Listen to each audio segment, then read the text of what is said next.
Hello and welcome back to another update. It is your host Weep Union, and in this one the Russians have managed to advance within Vovchansk in the northern section of the front line, within Kupiansk in the northeast, in the vicinity of Leman in the northern and northwestern flank of the city. The Ukrainians in turn managed to recapture some positions such as Kucheriv and parts of Novoshakhova in the northern flank of Pokrovsk, where the Russians continued offensive operations on the eastern flank of Myrnohrad, expanding their zone of control within the city, where the Ukrainian withdrawal from Myrnohrad and Pokrovsk continues.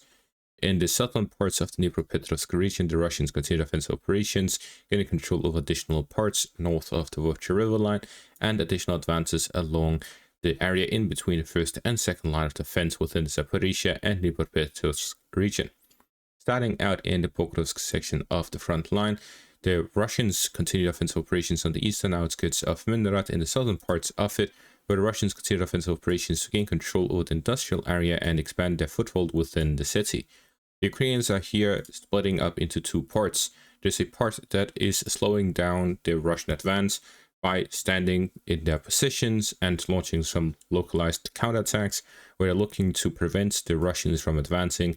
for as long as possible, while the second group is mostly in the northern parts, but their objective is to withdraw from the city, but they are withdrawing from the southern parts through the apartment complex area into the northern parts and then out of the city. The Ukrainians are here attempting to withdraw as many of their forces as possible prior to a Russian encirclement of both of these cities by the capture of Donetsk and moving down to the highway intersection and through the industrial area in the western outskirts of Pokrovsk up to the dacha areas in the northern flank. Speaking of the northern flank, the Ukrainians continue their counterattack operations, where they managed to regain control over Kucheriv and the surrounding fortifications and first line to the northwest of Shakhova. The Russians still hold control over the intersection to the northwest of Shakhova, which prevents the Ukrainian forces from reaching Shakhova from the northwestern direction. Although with the Russian foothold in the western parts of Shakhova, even with the recapture of the intersection to the northwest, they will only be able to man the fortifications and launch counterattacks towards this foothold, but they'll be unable to reach the front line near Pavlivka or within Shakhova itself. Therefore, the Russians will be aiming to gain control over the entire road between the intersection and the town itself, and to push through to gain full control over the town before the Ukrainians reach Shakhova from the northwest.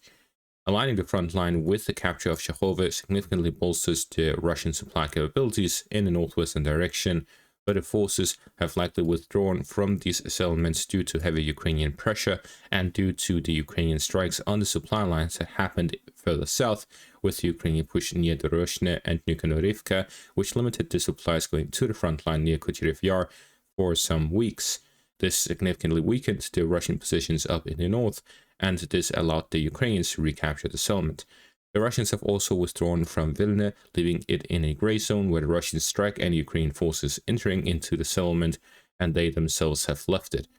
While Novoshakhova is a back and forth situation where the Russian and Ukrainian forces continue striking each other's positions and hold some positions within the settlement, and the Russians remain in control over Doroshne here in the northern flank of the anti-tank ditches and dragon teeth lines. To the southwest of Pokrovsk, the Russians managed to gain control over the northern flank of Dashna here to the northeast, where they're pushing through south of the defensive lines to gain control over the first lines and the supply line leading into the Ukrainian forces operating in the northern outskirts of Dashna, both within the settlement itself and the fortified positions. Where the Russians have already captured the western flank, they're now working on the eastern flank to operationally encircle what remains of the Ukrainian forces within the Dachne area, push up towards the fortifications, and establish a defensive line from the southern flank of Pavlivka.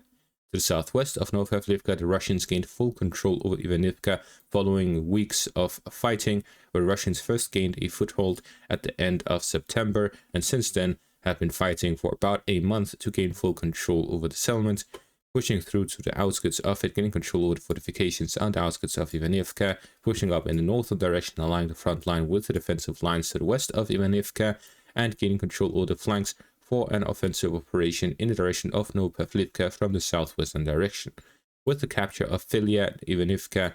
the positions surrounding Dashne, the Russians are aligning the front line to the south and southwest of Pavlivka,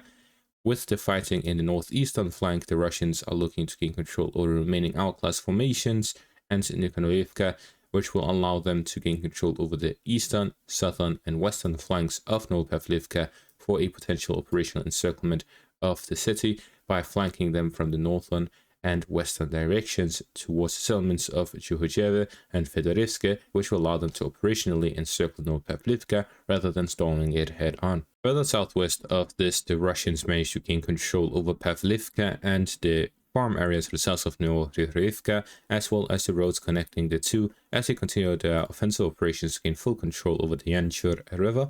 The Russians here, with the push through to Pavlivka, is widening the front line along the Yansure river near the settlements. That is a large concentration of settlements along the Yansure river, which is the main defensive position of the Ukrainians. With control over Pavlivka, it opens road to Previlne, which is the final settlement along this conglomeration of settlements, and with the capture of Myrnohrad on the western bank of the Yansure river, Uspenivka will be isolated by itself, and a large conglomeration of Ukrainian settlements becomes a single one, where the Russians already have a foothold across the Yansure river, which indicates that the Russians are only a few steps away from gaining a proper foothold across the Yansure river, which is the main defensive line in the eastern direction to defend the first line of defense here in the Zaporizhia region. To the northeast of Pokrovsk, the Russians continue offensive operations in the vicinity of Leman, where to the north of Leman, the Russians have managed to gain a foothold within Stavki, which is the main outpost of Ukrainian forces north of the city,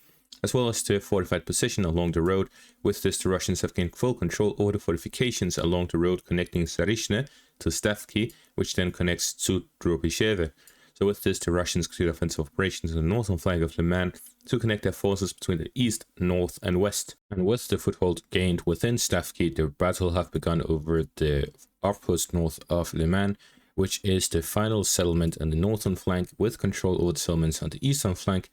only Drobyshev remains under Ukrainian control.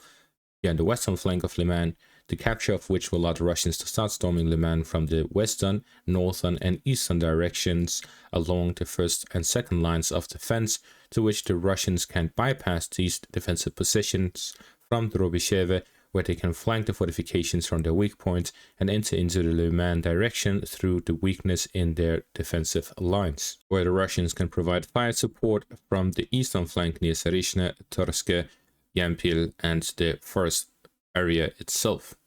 To the northwest of this, the Russians continue offensive operations west of Zarishne, expanding their zone of control on the western flank to create a buffer zone between the Russian forces operating within Leman and the Ukrainian positions, and to reach the Oskil river line in the western direction, which will further isolate the Borova section of the front line, similar to the Kupiansk section, where the Russians are creating some localized pockets of Ukrainian forces that is isolated with the river line to its back. This limits the supplies going into the areas and also limits their ability to maneuver from one section of the front line to another.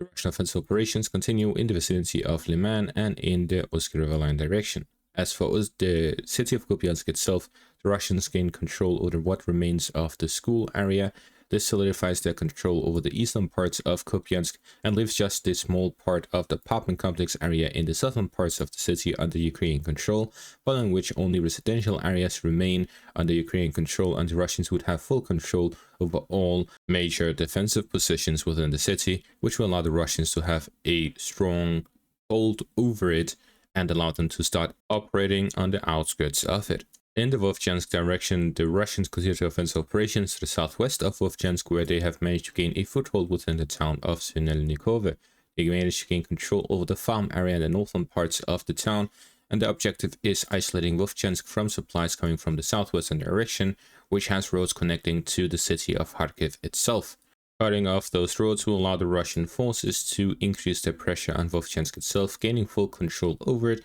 will allow them to have a steady supply route across the Vovcha river line, where they can act from Vovchansk as a logistical hub along the Vovcha river line to expand the zone of control along the border area and push in the direction of the settlements in the surrounding areas, forest patch area, and generally solidifying their hold over this section of the front line and expanding potentially in the future through the highways to connect the forces between the east, west, and south. With regards to the peacemaking efforts, there was supposed to be a meeting between Trump and Putin in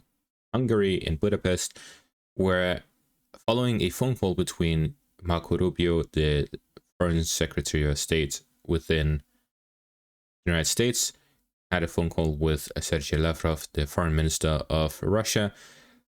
The meeting was cancelled. This is because Russia did not budge on the fact that they want full control over the Donetsk region, as well as Zaporizhia and Kherson region, where Trump wants a negotiation, either a ceasefire along the current front line or a switch of territories.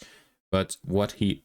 seems to be leaning up towards, based on the developments, is that Russia just stops the war along the current front line, ceasefire happens, he claims the credit as to stopping the war, and that's that for him.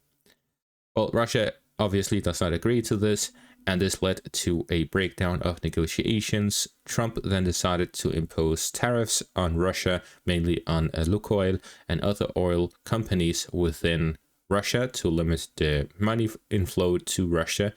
And at the same time, he also removed the limits on strikes deep within Russia by Western weapons.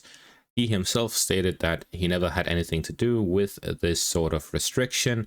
because he wouldn't be able to say yes or no because no American weapons were used. But this is obviously a lie in the terms of not American weapons being used, but instead the fact that he himself has to give European nations permission, because the European nations will not allow Ukraine to use their weapons deep within Russia without permission from the United States, and guarantees that if Russia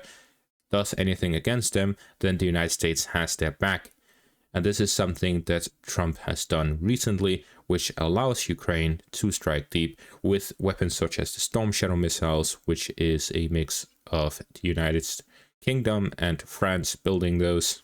In conclusion, Trump has been using the carrot and the stick for Russia, saying, if you negotiate peace, sanctions will be lifted, we're going to have economic cooperation, blah, blah, blah. Now, because they refuse, he's going to be giving them sanctions and give Ukraine some extra ability to fight Russia and damage its economy. As has been revealed through mainstream media, it has come out that the United States intelligence is what allows Ukraine to strike deep into Russian territory, including the oil refineries and other targets that is damaging the Russian economy. Therefore, the United States is looking to pressure Russia into negotiating a peace deal by allowing Ukraine to strike Russian economy, and at the same time imposing additional sanctions on Russia to further damage its economy, hoping that its economy will collapse. Well, all I can say is that they have been hoping for the Russian economy to collapse since 2014. It is now 11 years on. Russian state coffers are emptying. Yes, that is true, but it doesn't change the fact that Russia has approximately $75 trillion in natural resources, and that many countries are willing to invest in those, including China, which is now the world's richest country, and it has yet to seriously help Russia win the war. And as they themselves have stated, they do not wish to help Russia, but if it becomes necessary, they will help Russia, because a Russian defeat is not in the interest of a Chinese position and interests. And they also stated that if China really had helped Russia, then Russia would already have won the war. How? I'll leave that up to your imagination. That is going to be all for this update. Thank you all for watching. Make sure to leave a like, subscribe, check out my Patreon and YouTube membership for additional content. Thank you all for watching and have a great day.